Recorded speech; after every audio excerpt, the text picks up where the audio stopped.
Baby dolls, you are strong. You're stronger than you think. High in protein, fluffy, kind hands made of diamonds. Your brain, just like a peanut, as mine is. Your heart, stronger than a lion. Hex ladies, stand up too. I'm going to read a question here from Coexistence Steven. Yes, we're going to coexist together. Stevie has asked, I agree with all this perspective, but is there a point where the FUD is actually real? We're talking about the SEC Fud with HEX, PulseChain, PulseX. What about the other coins out there? Doesn't matter which camp you're from. Bitcoin, Ethereum, Cardano, Solana, NFTs, if you like JPEGs. Everybody's welcome here. The door's always open for you. Stevie's only concern is that this SEC Fud, can it on any scenario suppress the price like XRP while it was being sued? I have some juicy information here for you, Stevie. I've made this video specifically for you. This answers a great question of yours. I would hate the Mr. Juice of this bull market, he says. But he's worried. He's delusional faith. He's telling himself it's going to be a shining star. There's so many things being sued. Like, yeah, whatever. Great point, friend. I went on a series of tweety tweets and I'm going to blow your mind, okay? I'm going to blow your mind with your consent. So I asked this question now. Is there a point where the FUD is real? Yes, there is. I spent a long time thinking about it. I just had a chicken sandwich and I had some protein. Yes, because I trained shoulders today. I trained shoulders so I can carry this industry before I go away forever. Crypto is based off network effects. If you watch my YouTube channel, if you've been pressing the belly button, like, subscribe, bell button, or you've been pressing them, you'll know crypto is based off network effects. It's the people. The more people, the better. If the FUD, the fear, uncertainty down, if it removes a lot of people out of the community permanently, you will have a permanent lower valuation level. Yes, I have this Rey Mysterio Pepe and this Wojak who's just been slammed. And some brief comments. Look at this. Look at this. Crypto Brawler. We are all at war versus the SEC. You notice this is communal. Okay. And Fong Ho saying, you got a very Fong Ho. Okay. Thank you, SEC. Flushed out those non-Kool-Aid drinkers. Thank you very much. Okay. That guy in the green shirt is always in the green spot. Same spot. Yes, he is. Let's explore, friends. Okay. So many mysteries. Fear, uncertainty, doubt. Most of the times, it's just the market going through its cycle of emotions. You know, he loves me not. You ever see those movies where the girl picks a flower and some dude's out there with his pants off? He says, hey, lady, can we go on a date, please? I fancy you. And she's like, he loves me not. She doesn't know. Like, you know, she's got a crush on him. Wait till she sees him with his pants on. When it comes to this, in unfortunate circumstances, the bad news is catastrophic. There are these certain periods of time where it happens. So what would be catastrophic? Let's go. If it's the type of FUD that gets people to leave permanently, then it's fatal. If it's not, we bounce back. Okay? You ever heard that saying, whatever doesn't kill me makes my slippers more fluffy? That's right, we're living it right now. This is the good word delivered to you, my friends. And by complete chance, Mr. IMB Roots, right? Saying when you stay in this space long enough, you just realize everybody's trying to achieve the same thing. We are seeing a different mentality of the SEC attacking crypto now compared to 2020 and previous cases. Before, there used to be a lot of nice islands. Everybody's naked, everybody's partying, a lot of fluffy slippers, coconut water. We're not seeing that anymore. The SEC's like, you know, you're all bad, all of you. Okay, you're all dirty. That's what they're saying to us. So everybody's banded together. Let's continue, friends. Okay. So look at everybody being sued by the SEC. Luckily for you, I'll do all this homework. There are a lot of coins on their list. A lot. They've even gone after Coinbase Exchange, Binance, XRP, Cardano, Solana, Polygon. Now they've gone after Richard Hart for HEX and PulseX. Look at this even corruption. Look at this corruption by them. All right. I'm not even making this up. I never make any of this up. This is the truth. I bring you the truth. FTX 2.0 is actually relaunching. It's not fake, friends. Yes, they're actually FTX US. They're actually relaunching it, right? If you look, you know me, friends. Firstly, aliens are real, okay? But secondly, it's so obvious they're rushing to relaunch FTX 2.0. You know why? It will be seen as a good type of occurrence, and it will just be seen for SBF as like a mishap. Like, oh, golly gee, I didn't do my maths right. But look, FTX US is still around. He's going to backstab the industry. He's going to keep backstabbing the industry. He's doing it right now. He's snitching, okay? This clown Gensler, look at you, right? With your shiny red nose, your toilet paper in your head. He had secret meetings with SBF. I don't know what they did. I don't know if they kissed. I don't know if they looked at each other in the eyes. I do know one of them had their pants off, and you don't have secret meetings with these people for no reason, all right? There were bodily fluids exchanged. And if you put a recorder outside the room, I'm sure you would have heard some honk honk from his nose, if you know what I mean. So you're here to learn, friends. I'm here to bring you juicy, hot, valuable information because you like, subscribe, bell button, I appreciate every single one of you. Let's look at Fatal Fud.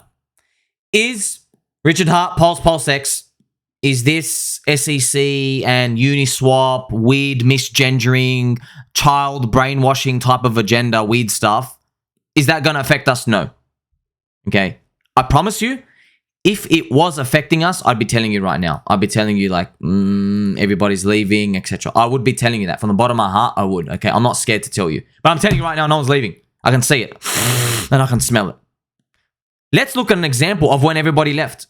Terra Luna. Terra Luna is an example of a Fatal Fud victim. Fatal Fud is a label I literally just made up for you. I made this to teach you. Fatal Fud. There's two Fs. Do you have FUD with one F or two Fs? Okay. Another F word is fluffy slippers. We're going to keep that to ourselves, all right? If you are the double F, it's over. Fatal Fud. What were the problems with Terra Luna? Okay. It was trust, friends. Let's read. They printed more Luna. So because UST, the stablecoin, went to zero, they had to print more Luna. They overrided the keys. There was actual admin keys. Yes, that happened on the chain. Okay. I remember Duke One coming out. He did the tweets. He said like, yeah, we're going to have to like print more. We're just going to do it. And they literally just hyperinflated the coin. Hyperinflation. Okay. And it didn't even save, it barely saved any value. It was literally a waste. He shouldn't have done anything, but it is what it is. Okay. It would have died anyway. They broke the perceived trust of monetary policy. So this might be a bit controversial. What do you mean perceived trust? Well, the thing is, yes, you might say, oh, it was a Ponzi, it was never going to work because it was a stable coin and it could never be pegged. And I have it right here, okay? This is UST, friends. This is UST. It's meant to be a stable coin. It's meant to be up here. It's meant to be at $1. Nice unison. That's what it was like. See, it's just $1 forever, okay? This was actually... See here, this was a China ban. This was a scum China insider ban. Right, those evil people, okay, who were front running everyone. It depegged, they matched it back up. It went back. So they all thought, hey, it went down before, match again, and bang, this one went to zero. So people's trust were gone. They thought it would be there. Now, this hurts more than another coin going to zero. It really does, okay? I'm going to explain. UST, I think its market cap was about $18 billion, okay? United States dollar.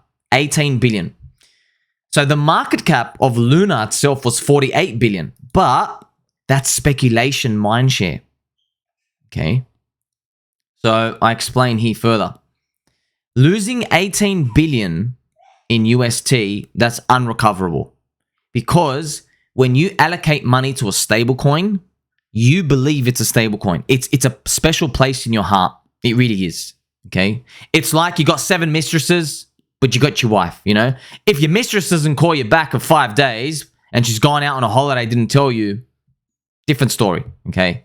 But your wife, you know, obviously it's tongue-in-cheek, friends. You get the point. These are special. These are special, okay? And of course, don't have mistresses, okay? Relationships are healthy, friends. Don't listen to the media. Relationship with one person, okay? So listen to this, okay? The people holding UST allocating to savings in their mind is such a core, fundamental trust that they attach to the network, to the community, okay? It's there. They're like, this can never go wrong, all right? Unfortunately, all right, so even though Luna had 45 billion, that's in speculation. So yeah, everybody was like, oh, I hope it goes up, and yes, people did have savings, but it was nowhere near the damage of a stablecoin wipeout, a permanent wipeout. So that UST, this chart going zero, this was the actual killer. Luna inflating going down, it's happened before, you can kind of recover, but you can't, a stablecoin, that's a cardinal sin. You can't do that, right? That's literally like somebody's house burning down, right? So unfortunately, God rest their souls, people ended their lives because of this Luna and UST collapse, right? I remember a very sad story. A gentleman retired, and he retired and he put all his money into Luna UST. He literally sold everything in America, US of A, and he went to go think to move to Spain or Portugal, one of those. And what he did was he put his money into UST for 14 days. And then he went and he traveled. When he got there, he went to his apartment. But yeah, as he was buying furniture and everything in those days, UST went to zero. So he quit his job. He obviously had made it in crypto. He quit his job. He did everything right. He put in the wrong stablecoin. It was earning interest. He liked the interest. It was over. So this is the type of trust you can't get back, right? You can't get that back. He put it in UST. UST. See? So this is the ultimate betrayal of trust. UST, it's meant to be a $1 stablecoin. Once you break that, it's finished, okay? It's completely finished. The Luna community, unfortunately, will never, ever recover from that. Ever. Ever. And I really do mean ever. You can't, okay? And I mean, yes, even have Mr. Elbow here saying they made the fatal error of not halting the UST withdrawals to allow recovery. So, say even Mr. Elbow gets it, replying here knowing like, man, it was that UST that you can't let that stablecoin go to zero. It's almost better if you don't have one, friends. But it's such a big advantage to an ecosystem when you have a stablecoin, because it means when people, like for example, coins out there, okay, you have speculation part, spec, and then savings, okay? So we'll just put the dollar part. If you can create a crypto economy where people exit, I'm going to draw a little rocket emoji here, okay, a little rocket emoji. If people exit the speculation part and go into the savings, when they deploy the savings again, there's a higher chance they'll come back within the system. Now, what I've just drawn is a circle. This is actually how every economy works. People go out, take risks, they save money in the stablecoin of the fiat currency, and then it's a circular motion. So this is the holy grail. But you need a big network effect. You can't just do this with like 100,000 million people. You need a big ecosystem, friends. It wasn't there. That's why it made it so far and then kaboot.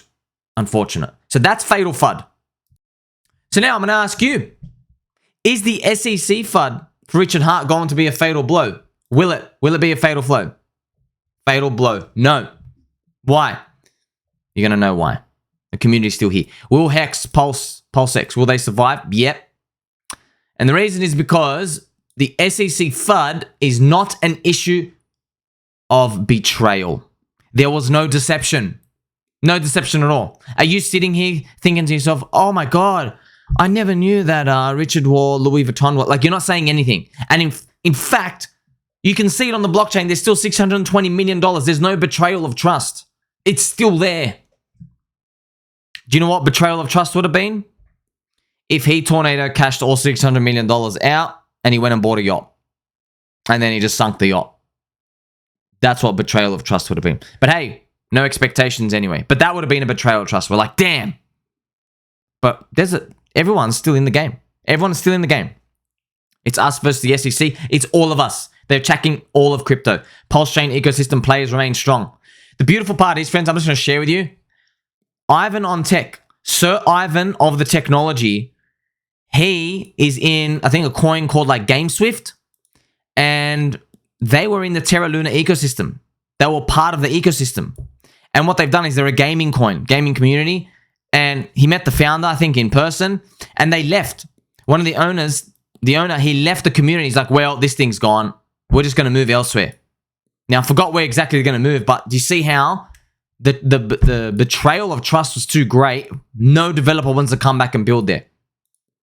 You know this SEC thing, I know this is crazy. Do you know how we're actually quite lucky? The perfect timing of this SEC Fud, because friends, this would have been a bit harsh if they did this in a year from now, because it would have cut off the bull run, and a lot of communities would have been like, ugh, I don't know if you want to keep operating on this chain, you know what I mean? Because you're in there in the chain and they start to doubt everything. But now they're not even in yet. Okay, now you might say, what if they're looking at this like a burning building? They're like, oh, I don't want to go inside. Wrong. Because look how much value we had without them. All right. Yeah, bonus that is. That's huge. Okay. We're on our way up. We're on our way up. We're still on our way up. Don't worry about them. They're coming. The community's still here. The people aren't leaving. No one's leaving. It's all the same thing. So Terra Luna, remember, it was the example where Fatal Fud took it to zero because you had trust betrayed. You had the printing, Luna UST. Is there printing of HEX? No. Is there printing of... there's no admin keys. Are they printing PulseX, HEX? No. Technically, whoever or whatever owns the origin address, if they just dump everything to zero, yeah, that's going to be a betrayal. But it's not, okay? You take the risk. Every day you wake up and a comet doesn't hit you in the roof. Okay, we also take the risk that we wake up and the origin address doesn't do some backflips on the chain. Right? This is the risk we take. And so far, it's worked out pretty well. So... remember, the printing of Luna UST, that was horrific. Community members left because of that. No one's leaving in PulseChain. If you leave because of that freaking clown, if you actually leave because of this doodlehead clown does anything, you have no business being here anyway. I don't know what to tell you. All right. People didn't even leave Binance. People aren't even leaving these other chains, friends. They're not leaving. So, who did leave, though? Of course. Cockroaches. Yes. The cockroaches have quit. And if that offends them, well, suck it up. You're a little cockroach. It's okay. You're a little cockroach. You probably sold the low. It's going to suck if it goes up. It'll suck for the people who escaped thinking they're smarty pants. They're not a smarty pants. Unfortunately, they're dingleberries. Let them be dingleberries. Not once. Firstly, I don't even give financial advice. Secondly, I never tell... if anybody is on the fence of selling anything, I just tell them just sell and quit. Sell and quit. Whether I own the bag or I don't own the bag, it doesn't matter. Just sell and get out. All right. Do everybody a favor. Just quit. Go do something else. Go buy like Johnson & Johnson or something, or just get out. All right. This is not for the faint-hearted. You need strong brass balls and ovaries. And of course, while we're on the topic of this, let's go back and revisit XRP, friends. This will be the last thing I want to talk about. This is very important. All right. All the content I put your way is important. I'll never just go through anything just for the sake of it. Every minute is precious. Every handshake we do through the internet is precious. Every single banana emoji you send me is precious. Confirm friendship in the comment section. The SEC attacked XRP in December 2020. Shocking. Okay. But back then, it was different. Why? Because you had a party over here. Everybody was naked and there was a lot of money. And yeah, no one was wearing their pants. It was the bull market. And then the SEC put a big fat doo-doo on the XRP, okay? They put a big fat doo-doo on them. So why would you go smell this smelly poop? XRP extremely wrecked poop. That's what they turn them into when there's all these beautiful naked people, dollar signs everywhere. But now we don't have the naked dollar signs everywhere. Now they're just saying we're all poop. Well, excuse me. That's offensive, all right? There's none of this contrast here. So that's why there's people like, where are you going to go? I'd like to ask you, if you want to leave this, where are you going to go? Are you going to go buy Doge? Elon Musk coin? Are you going to buy XRP? Right? They've already defeated the SEC, basically. Are you going to go buy Bitcoin and enjoy your nice little 2.2x on your $14,000 allocation while praying for $4.5 million Bitcoin? Where are you going to go? There's literally nowhere to go. So that's just something to think about. No one really wants to move. This is the power of effective marketing, by the way. You have good marketing, the longer you are, people stay. So the SEC attacked. XRP rallied 1,000%. Now, the truth is in the XRP BTC chart because it actually went sideways. And I have the chart here for you now. XRP BTC did this. It went down. Look at this. It went down. It went, actually, look at it. It started the bull run, dropped 85%, come back through, rallied at the end. Here we go, May, right? Came back to break even. So, you want to know a secret? It was going to happen anyway. You know how I know it was going to happen anyway? Because the amount of XRP liquidity required to get a gargantuan move, it's not going to happen. It's very, very hard. It needs trillions of dollars. Did you see people coming in saying, well, I'm going to put 3 trillion into XRP? No. Okay. It couldn't compete with DeFi and all the other gaming, metaverse, layer 1 coins, NFTs. It couldn't compete. All right. But I have the chart here for you anyway. Still went 1,000%. Went up with Bitcoin. That was when XRP, remember, was lacking. Friends, XRP has a ledger now. They've only got $500,000 daily volume on it. Ethereum is doing 1 billion. All right. Uniswap is doing 500 to a billion every day. 500 million to a billion every day. XRP is only doing $500,000. Like we're not even close. Okay. So they didn't have the adoption and the market cap was too big. I actually have the market cap here for you because I appreciate you. Most XRP army believers, they are adamant that without the SEC, XRP price would have gone to $10. But the truth is it wouldn't. I'm sorry. I'm sorry, Habibs. The truth is it wouldn't. It was too big, man. It was too big. Its market cap was so big and it was its third cycle curse and you had no chain and we knew everybody coming in wanted DeFi, gaming, metaverse, layer 1 chains. They wanted smart contracts. They wanted Ohm. They wanted Olympus DAO, Ohm, and Yield. XRP had none of that. It was just come buy this coin on this exchange and maybe, you know, it just had nothing. It wasn't even circulating around the narratives. It was just round number 3. That's it. The big adoption went to Doge, dog coins, gaming, DeFi, everything else. You know, we saw that. The XRP market cap down at these lows hit like 7 billion and went back up to peak to like 90 billion. You know, so how high were they willing to push it? Think about it. BNB and Cardano both hit 100 billion valuation. Solana hit like 67 billion. So XRP just did what everything else did. It actually did what everything else did. The only difference is that XRP started with roughly 10 billion valuation. That's why it only went to 90 billion. Imagine XRP, instead of 10 billion valuation, imagine it was 2 billion. Interesting, right? It would have gone from 2 to almost 90. That's like a 45x. But because its valuation was 10 billion, it was a bit of a poopy, wasn't it? Of course it was, right? So you're going to get this nice smiley poopy. So shout out to the XRP army. We are united together. Just to let you know, man. Now you understand. You're not small anymore. The XRP army is too big and strong to give the parabola that you're looking for when it comes to asymmetric risk reward. But I still hope it happens. I want to be shocked. I want everybody to just rush up and just send it up to 250 billion. I'm praying, man. I'm praying. But you know, just in case it doesn't happen, maybe diversify. So now we know. Thank you to Mr. Coexistence Steven. We are coexisting as friends. You know, we've answered the question. You see a big fat red candle here? Time to sweep it up. People are still in the game. The weak hands, of course, they're out. Look around. The engagement on Twitter, through the roof. I can tell you right now, firsthand. It's exciting. People tell to me, oh, talk about other coins. They're freaking boring. Did you know there was a Litecoin halving going on? No one cares. This is the exciting stuff. And there's asymmetric upside. So this is the difference. You now know the difference between Fatal Fud and just good old regular clown FUD. PulseChain, PulseX, and HEX are going to make it. Tell mom and dad that they will accept a hug and a kiss from you and also give them a hug from me. Like, subscribe, but I'm going to catch you in the next one.